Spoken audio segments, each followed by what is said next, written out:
Bonjour et bienvenue sur le plateau de Paroles de Femmes. Aujourd'hui, nous allons soulever une question primordiale. Pourquoi Dieu a créé la femme? Pourquoi Dieu a eu cette merveilleuse idée que de créer des créatures aussi merveilleuses que vous, mesdames? Bonjour Mathilde, bonjour Anne, bonjour Aurélie. Vous allez découvrir pourquoi Dieu vous a créé. Et bonjour Pasteur David. Bonjour Annabelle. Le Pasteur David Goma nous vient de France, de Paris. Il est le mari de Pasteur Jocelyne Goma, que nous saluons. Merci de nous avoir prêté votre mari pour ces quelques émissions. Donc pourquoi Dieu a créé la femme? Est-ce que la femme, on dit la femme a été créée en deuxième, donc est-ce que c'est une production de second plan, une production économique? On peut dire en deuxième, on peut dire à la fin, on peut dire... voilà, donc selon quand on se positionne, si on dit en deuxième, ça veut dire 1, c'est l'homme, 2, c'est la femme. Mais si on dit elle a été créée en dernier, ça veut dire l'homme et puis la femme. Donc on voit bien que, voilà, c'est effectivement ce qui est important, c'est de comprendre pourquoi Dieu a créé l'homme et pourquoi il a créé la femme. Il a créé l'homme pour manifester sa gloire sur la terre. Il a créé la femme pour manifester sa gloire sur la terre. Parce que Dieu n'a pas pensé que l'homme pouvait le faire tout seul. D'ailleurs, ce que Dieu a toujours voulu à la base, c'est une grande famille. Voilà, Dieu, il aime des grandes familles. Et la grande famille n'aurait pas été possible sans la femme. Donc effectivement, on voit que l'homme et la femme, c'est l'humanité.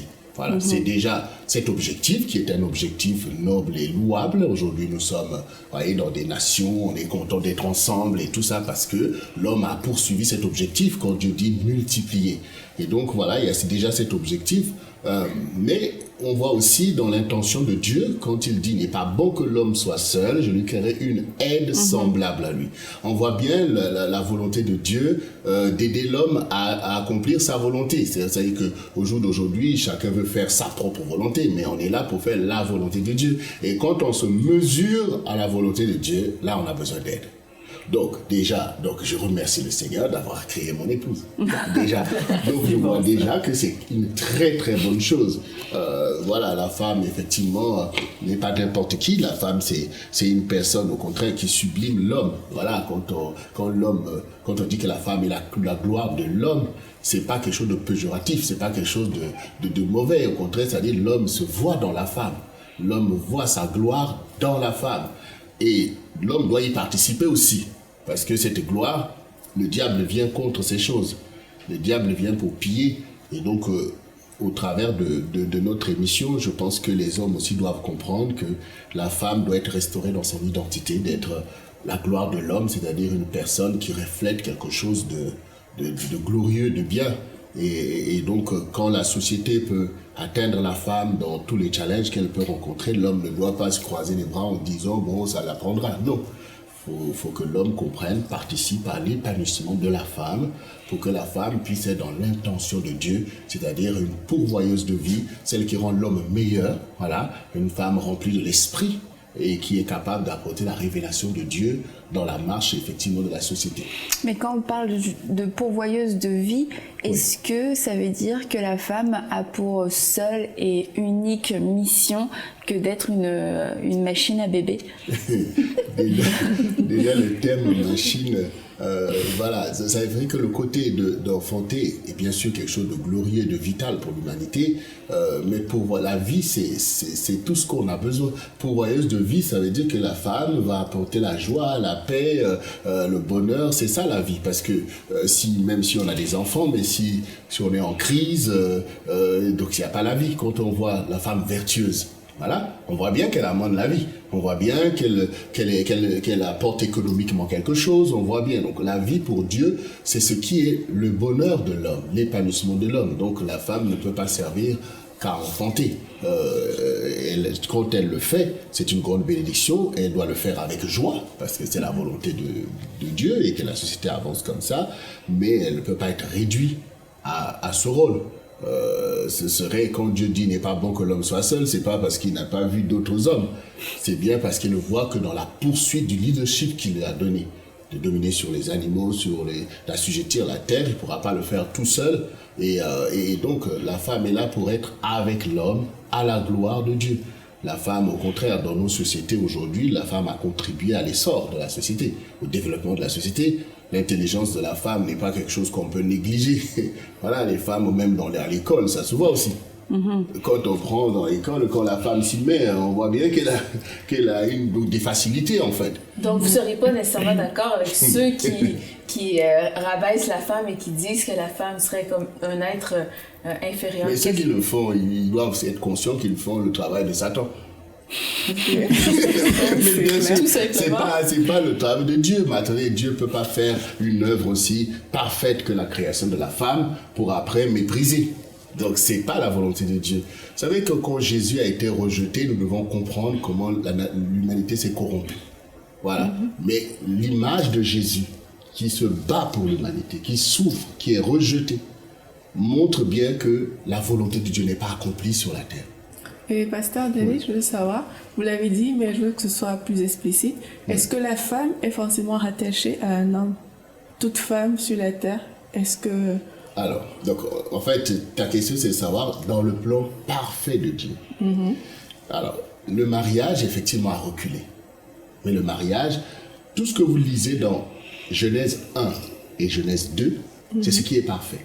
Okay. Donc, dans la perfection de Dieu, Dieu a créé l'homme et la femme. Et ça, c'est la règle majoritaire. Bon. Maintenant, on voit bien qu'il y a des hommes aussi que Dieu a formés pour ne pas se marier. Donc on peut supposer aussi que certaines femmes peuvent échapper à cette règle, mais toujours pour la poursuite de la volonté de Dieu. Notamment quand on voit Paul, on voit bien que c'est pour l'Église. Donc Dieu peut faire comme il veut. Bon, maintenant nous gérons des difficultés. C'est-à-dire que toutes les réalités dans lesquelles aujourd'hui la femme se trouve et l'homme, ce sont des échecs que nous gérons. C'est-à-dire qu'après avoir mis du désordre dans la société, on se croit comme des héros pour dire on peut régler nos problèmes. Mais c'est comme un pompier qui met le feu et puis qui est héroïque en train d'éteindre le feu. Mais on n'a pas dépassé les choses. Mais Dieu, lui, il nous emmène dans une sagesse plus grande. Donc la femme, bien sûr, va gérer ses réalités.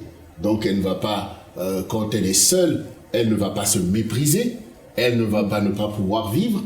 Parce que l'homme n'est pas dans sa vie. Elle va au contraire donner le meilleur d'elle-même. Et d'ailleurs, c'est en donnant le meilleur d'elle-même. Si c'est le dessein de Dieu, effectivement, qu'elle se marie, vous savez, les hommes peuvent vous faire croire qu'ils n'ont pas besoin des héros, mais en fait, l'homme aussi cherche son héroïne. Voilà. Mais ce que vous dites, si je comprends bien, c'est que la femme a vraiment sa valeur propre, même sans... Selon Dieu, ça dit que...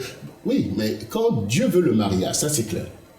Dieu veut le marier. Il dit que, et ça c'est la responsabilité d'abord de l'homme, parce que c'est l'homme qui quitte son père et sa mère et qui s'attache à sa femme. Le diable fait un travail. Ça, ne l'oubliez jamais que la société aujourd'hui n'est pas comme Dieu le veut, mais que le diable fait un travail. Et son travail, c'est quoi? Le travail du diable, c'est toujours d'emmener une mentalité qui réduit l'homme ou la femme à sa plus simple expression. Ça veut dire que le diable met dans la tête de l'homme que la femme est un objet de plaisir. Et à cause de ça, les hommes maintenant ce qu'ils veulent, c'est le sexe. Voilà. Donc, d'aimer la femme, de l'épouser, de porter le projet de vie avec elle, c'est quelque chose que le diable a totalement pollué. Donc quand l'homme court après les femmes, il n'est pas en train de chercher la femme de sa vie. C'est là le recul du mariage. Et donc nous travaillons beaucoup à ramener chez l'homme, à délivrer l'homme de ses travers et ramener chez l'homme le désir de s'attacher à la femme. Parce que quand Dieu a créé Ève plutôt, Adam dormait. Dieu avait mis une anesthésie. Mais quand maintenant Adam s'est réveillé, Dieu lui a dit, regarde. Il dit, waouh! Cette fois, celle qui est os de mes os, chair de ma chair. Donc on voit ce désir de s'attacher. Et ce désir doit être restauré. Je pense qu'une émission comme la vôtre vise aussi à révéler à l'homme la vraie valeur de la femme. L'homme doit avoir besoin de la femme. Et dans l'église, vraiment, on travaille parce qu'il y a des esprits de célibat, en fait. Vous voyez, il n'y a pas que il y a le don de célibat, il est rare, mais les esprits de célibat sont plus fréquents. Mais oui, à cause du péché, tu as rencontré toutes les femmes qui t'ont déçu. Après, tu dis, oh, les femmes, ouais, tu as rencontré les hommes, oh, les hommes. Mais c'est pas Dieu. C'est là qu'on rencontre des célibataires endurcis. Les célibataires endurcis, mais il faut discerner que c'est un échec et non pas quelque chose dans lequel Dieu t'a enfermé. Maintenant, il y a des gens à qui Dieu dit non, voilà, voici la mission que je te donne, comme Paul. Il y a des sœurs aussi qui peuvent se retrouver là. Il y a même, parce que le Seigneur Jésus disait qu'il y a combien il y a 3 sortes d'eunuques. Ceux qui le sont par Dieu, ceux qui le sont par la volonté de l'homme, comme les gens qui étaient au service des rois, qu'on rendait eunuques, voilà, et ceux qui se sont rendus eunuques pour le royaume de Dieu. Bon, donc à partir de là, moi je peux respecter ce qu'on appelle les nonnes, qui pour le royaume de Dieu se rendent ainsi, pourvu qu'on poursuive vraiment le royaume de Dieu, que ça ne soit pas seulement un échec personnel qui nous enferme. Voilà. Maintenant, une fois qu'on est sorti de ces cas-là, il faut vraiment travailler pour la restauration du mariage. Parce que quand le mariage n'est pas là, c'est un désordre pas possible. L'impureté à tout va, les enfants sont les premiers à être victimes et la société n'a pas de fondement. Parce que le vrai fondement de la société, c'est le couple. Vous voyez, toutes les bénédictions qui sont déclarées dans la Bible sont au couple. Donc on voit bien la place du couple. Donc même si une femme qui est seule, qui travaille pour l'Église, elle ne doit jamais oublier les vrais objectifs de Dieu. Elle doit même prier pour ces choses. Elle doit prier pour dire, Seigneur, que les mariages viennent, parce que plus les femmes se retrouvent effectivement dans ces bénédictions, plus l'homme aussi se retrouve dans les bénédictions. Notre société a un fondement, mais ça ne va jamais empêcher que quelqu'un qui est seul, effectivement, trouve aussi une force. Mais si tout le monde est seul, ça devient très difficile. Il n'y a plus personne qui peut aider l'autre. Et là, le diable aura réussi, en fait, de casser la famille de Dieu. Voilà. Alors que Dieu aussi, c'est un Dieu de famille, mais il ne méprise pas la personne qui est seule. C'est contrairement à Dieu veut une solidarité, mais ce que nous voulons, c'est une société rééquilibrée sur les fondements, ce qui est l'intention de Dieu. Et quand on dit que la femme a été créée à l'image de Dieu, moi j'en déduis que Mathilde, Anne, Aurélie et moi-même, on représente une partie de la personne de Dieu, que ce qu'est la femme est une partie de la personne de Dieu et que c'est quand même pas à négliger. Bien sûr, la femme c'est un homme. Avec grand H, je vais dire. Voilà, je veux dire, c'est un être humain. Voilà. C'est clair que quand on réfléchit bien pourquoi la femme a été tirée de l'homme, ça veut dire que le principe mâle et femelle sont imbriqués. Donc, c'est ça l'humanité. Donc la femme, forcément, c'est l'image de Dieu. C'est pas l'homme qui a créé la femme. D'accord? Donc, l'homme et la femme, c'est ça l'image de Dieu. Et moi, je suis concerné par la responsabilité de l'homme vis-à-vis de la femme. C'est-à-dire que moi, en tant qu'homme, j'ai compris que Dieu m'a rendu responsable aussi du bonheur de la femme. Ça, c'est vraiment quelque chose qui est pour moi très important. Parce que quand le Seigneur est descendu dans le jardin d'Éden pour pouvoir maintenant régler le problème du fruit défendu qui a été mangé, il commence d'abord par appeler Adam. Il dit, mais est-ce que tu as mangé? Et pourtant, il sait. Dieu sait toutes choses. Donc, il dit, est-ce que tu as mangé le fruit que je t'ai défendu? L'homme s'empresse à dire, oui, la femme que tu as mis à mes côtés, c'est toi qui l'as mise. Ah, ce n'est plus os de tes os, chair. Et là, la femme se retrouve avec un poids énorme d'avoir... Mais en même temps, Dieu n'a pas laissé l'homme aller dans ce sens. Il a dit tous les deux, sortez. Allez, vous deux, vous avez péché parce que je vous ai créé pour être solidaires. Voilà, parce que tout à l'heure, on parlait effectivement de la responsabilité, mais quand cela s'est passé, c'est pas du genre le serpent est venu et puis dans 30 minutes elle a fait. Non, c'est que Ève avait l'habitude de parler avec cet esprit. Et pendant ce temps, l'homme, il faisait quoi? Quelle était sa pensée sur ces choses?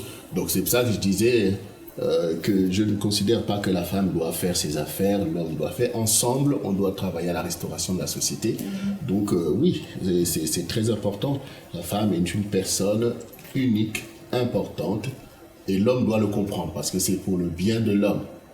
Et comprendre la valeur aussi de la femme. Qu'est-ce que vous diriez, quelles sont les valeurs vraiment d'une femme peut apporter à la société? Vous parlez de la société. La femme, elle est sage, elle est intelligente, elle est remplie de l'esprit. C'est surtout sa capacité à connecter avec le Seigneur qui est l'élément essentiel. Vous voyez, par exemple, le diable aussi exploite ça. Parce que vous voyez pourquoi elle est venue vers Ève. Elle voit une sensibilité. Parce que c'est un esprit. Donc on voit bien que la femme, Dieu l'a créée pour avoir une certaine sensibilité spirituelle.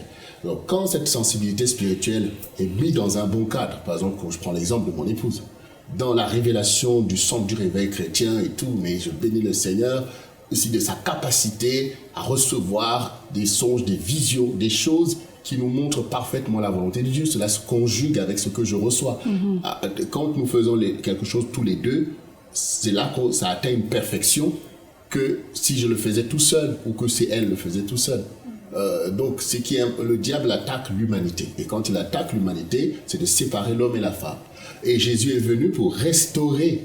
Et le couple reste ce mystère de la restauration. Donc la femme a des valeurs. Moi, mon épouse a des vraies valeurs, dans tout ce qu'on fait, sa sensibilité, les jeûnes, les prières, mais aussi son intelligence.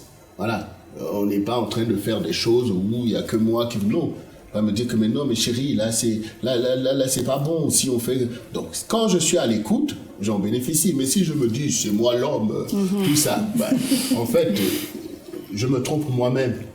Je ferai des choses, mais ça ne sera pas parfait, parce que Dieu ne peut pas se tromper quand il dit, il n'est pas bon que l'homme soit seul. Voilà, ça c'est Dieu qui le dit. Et toi, Anne, au niveau du ministère, c'est ça. C'est tellement vrai ce que vous dites, la complémentarité, et puis à quel point on est beaucoup plus fort et beaucoup plus puissant quand on est deux. Et il y a eu une image qui m'est venue, ça fait quelques temps par rapport à ça. Je réfléchissais au couple que nous formons, mon mari et moi, dans le ministère, et j'avais cette image d'une frégate militaire. Moi, j'aime beaucoup les bateaux, et j'ai habité quelques années à Toulon, dans le sud de la France. Il y a beaucoup de bateaux militaires, et il y avait toujours une frégate dans le port de Toulon, avec un énorme radar au-dessus. Ceux qui connaissent un peu les bateaux militaires, du genre la frégate Duquesne ou le Suffren. Donc c'était un bateau très long comme ça, quand même puissant, qui va loin, et avec un énorme dôme qui fait radar. Et j'ai souvent pensé à notre couple de cette manière, c'est-à-dire que lui c'est la puissance, il va loin, il garde le cap, il est solide, puis moi je suis le radar, et je capte. Je vois, j'observe et j'envoie l'information. Exactement. Et ce qui fait qu'à nous deux, on devient une arme de guerre redoutable. Oh, wow. Et ça m'a beaucoup aidée parce que pendant longtemps, je me suis vraiment demandé quelle était ma place aux côtés de mon mari. Et quand j'ai eu cette image-là, c'est vrai que ça m'a fortifiée en me disant Dieu nous a fait chacun très complémentaires.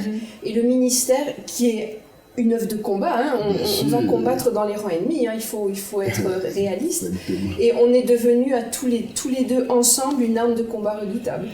Et je voulais demander à Anne une petite question. Le prends pas mal, pour le début tu vas comprendre. Étant un peu plus vieille que nous, merci beaucoup. Et j'imagine que il y a encore quelques années auparavant, il y avait c'était encore plus frais que la femme puisse servir le Seigneur, que la femme puisse remplir pleinement son rôle de femme comme Dieu l'avait prévu, comme on a vu, être une aide, être complémentaire à l'homme. Et est-ce que tu as vu quand même au fur et à mesure des années une amélioration par rapport à ça, ou alors plutôt une régression? Non, j'ai vu une amélioration énorme. Au tout début de notre ministère, ça fait plus de 20 ans maintenant, moi j'ai connu quelque part les dernières années où, dans certains mouvements d'église peut-être c'est encore comme ça, où vraiment le ministère c'était l'homme. On nous disait clairement le ministère c'est à deux, mais la femme en fait elle s'assoit, elle fait rien, elle est juste là. Elle prie, voilà, elle prie. Et en fait moi c'est ça en fait le modèle de ministère qu'on m'a donné au tout début de notre ministère, c'est-à-dire que ton mari fait le ministère et toi tu pries. Et c'est vrai qu'avec les années, on voit que ça change. Il y a beaucoup de pasteurs qui se rendent compte à quel point c'est un atout exceptionnel d'avoir une femme qui soit dans le leadership avec lui. On a vu que le leadership féminin, c'est quelque chose de différent du leadership masculin. On a une sensibilité, on capte. Quand je dis que je suis le radar, c'est ça, on capte. On voit des choses, on sent des choses spirituellement et humainement. On a une compréhension des choses fines, alors que l'homme, il fonce. Et c'est vrai que la complémentarité, c'est quelque chose de très bon dans l'Église. Et je crois, et je suis convaincue d'ailleurs, qu'on a malheureusement appauvri l'Église, on a appauvri sa force de frappe dans les rangs de l'ennemi, on a appauvri l'impact que pourrait avoir l'Église dans la société, et on est certainement passé à côté de beaucoup d'âmes sauvées parce qu'on a négligé de mettre la femme à la place qui lui revenait. Et c'est, je crois, une grosse amélioration maintenant qu'on entend des discours comme le vôtre, pasteur, parce qu'il y a des conceptions encore qui traînent dans les esprits. Même si ça a changé, il y a encore des conceptions qui traînent et qui amputent l'Église d'une force vive. Alors, je suis vraiment contente d'entendre ça. Moi, je suis tout à fait d'accord. Je vois ces paroles. Oui, pasteur, vous avez raison. Bien sûr. Mais quand l'image du radar, pardon, l'image du radar va réjouir ton mari, parce que hier, quand on parlait avec lui, je disais, tu sais, mon épouse et moi, on est comme une armée.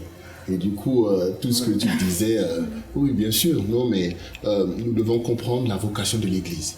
Voilà, il faut vraiment comprendre la vocation de l'Église. Pourquoi Jésus a donné sa vie pour son épouse. Voilà, c'est parce qu'il ne veut pas que le diable puisse ravir son épouse.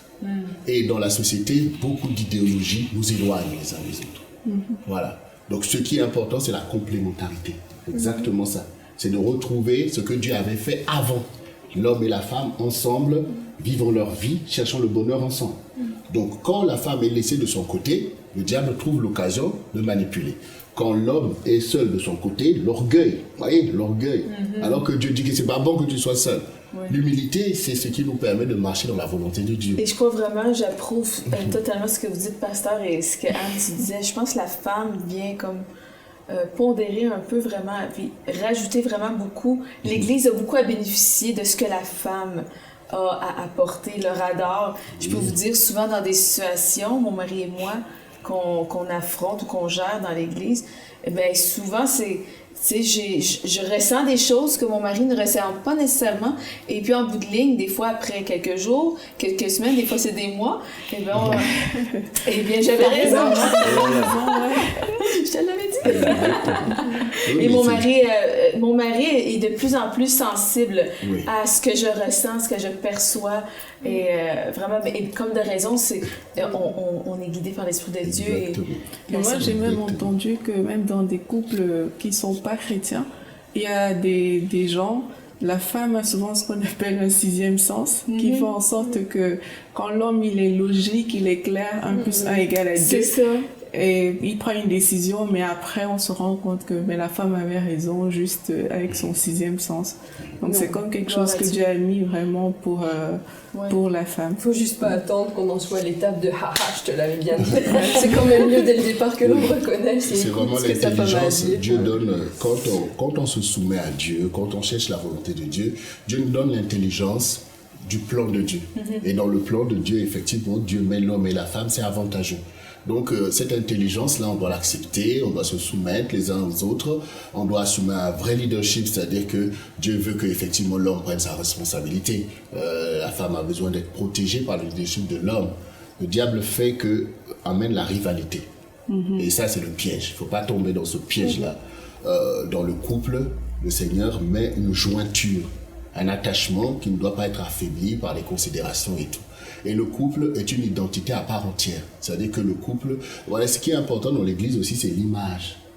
Quand les membres sont là, ils viennent à l'Église, chacun a des réalités. Mais quand ils voient l'image d'un couple, quand il y a le mariage, cette image est très importante. Elle nourrit les membres, elle montre un objectif. Et les gens croient dans ces valeurs-là. Donc c'est très important qu'effectivement, que les choses aient évolué, mais même s'il y a encore effectivement... ces réalités où, bon, la femme, voilà, maman, pasteur, non, c'est pas bon. Franchement, c'est pas bon. Il faut restaurer le couple. Et le couple va fortifier l'Église, effectivement, parce que Dieu nous donne des objectifs à atteindre, y compris donc le fait de réussir cette harmonie. Et les jeunes en ont besoin. Moi, je vois ce que ça a produit dans notre ministère, comment je fonctionne avec mon épouse. Eh ben, ça a produit beaucoup de mariages. On en a célébré déjà plus de 100. Oh, wow. Oui. Et pour ceux qui utilisent la Bible comme un instrument de domination sur la femme ou pour nourrir un certain ego du machisme, est-ce que vous auriez quelque chose à leur dire ? Mes frères, vous qui utilisez la Bible pour dominer la femme, vous voyez, c'est erroné. Vous savez, la Bible, même les marabouts l'utilisent et tout, donc nous ne devons pas être dans la malice. Ça, c'est de faire de la malice. Nous devons nous soumettre à la volonté de Dieu. Et vraiment que le sujet, en fait, le plus important dans tout ça, c'est l'amour. Parce que quand les apôtres se retrouvent avec toutes ces problématiques, Parce que même devant Jésus, les apôtres même ont dit, Maître, si telle est la condition de l'homme vis-à-vis de la femme, si on ne peut pas répudier nos femmes, c'est pas avantageux de se marier. Donc on voit bien comment on peut, au lieu de demander à Jésus, enseigne-nous à aimer nos femmes, eux, ils veulent nous dire, est-ce qu'on peut répudier? Donc on voit l'échec. Donc, l'amour. Aime ta femme comme Christ a aimé l'Église. Et la femme en général, c'est-à-dire que moi, ce que je ressens, c'est que la femme en général, la femme, elle est fille, elle est mère, elle est épouse, elle est servante de Dieu. Elle doit être respectée dans ces 4 dimensions. C'est comme ça que la gloire de Dieu éclate. Donc, la fille, elle a besoin de protection. Parce que le diable convoite la femme. Et va vouloir utiliser l'homme pour faire du mal. Comme je disais dans l'émission que vous avez fait, les attouchements et tout. C'est déjà vraiment une atteinte à l'intégrité de la femme. Et il faut être capable, que tout homme qui m'écoute doit être capable de comprendre que c'est notre responsabilité de protéger la femme dans sa prime jeunesse. Elle n'a pas à subir ces choses. Et malheureusement, ça peut se passer au milieu des chrétiens. Et donc, c'est l'oppression démoniaque. Ça, il faut le reconnaître en tant que tel. Et la femme, en tant que mère, elle a besoin de tout un appui parce qu'elle porte quand même une charge, quelque chose de fort. Elle a besoin d'aide. Donc, ses soins, l'attention vis-à-vis de notre mère, c'est quelque chose de très important. Et l'épouse, elle a beaucoup de challenges. Donc, là aussi, l'amour de son mari doit être un appui pour elle, d'équilibre. Et la femme de Dieu, elle a des choses à apporter dans l'Église et dans la société. Et la femme chrétienne doit devenir un modèle, même dans la société, dans le monde. Elle ne va pas le devenir si dans l'Église, on nie ses valeurs. Si on la méprise. Comment les autres femmes dehors qui sont pris parti dans le féminisme, dans des choses terribles, comment la femme chrétienne va jouer son rôle pour ramener cet équilibre dans la société? Donc, nous devons porter la femme dans sa juste valeur. Voilà, dans sa juste valeur. Mais merci beaucoup, Pasteur David. Merci à vous toutes aussi d'avoir participé à cette émission. Dans sa juste valeur, une femme dans sa juste valeur, c'est la valeur qu'elle trouve aux yeux de Dieu. Et comme on en a parlé tout au long de cette émission, Dieu a créé la femme non pas par accident, non pas par erreur, mais pour apporter quelque chose de supplémentaire. C'est une valeur ajoutée à sa création et pour que nous puissions, en tant que femmes, améliorer la société, que nous puissions améliorer aussi la richesse et la force de l'Église. Donc mesdames, non, vous n'êtes pas des erreurs, vous avez une réelle et vraiment profonde valeur aux yeux de Dieu. Nous vous aimons, nous sommes heureux que le pasteur ait pris le temps de venir célébrer la femme aujourd'hui et on vous dit à très bientôt pour une prochaine émission de Paroles de Femmes.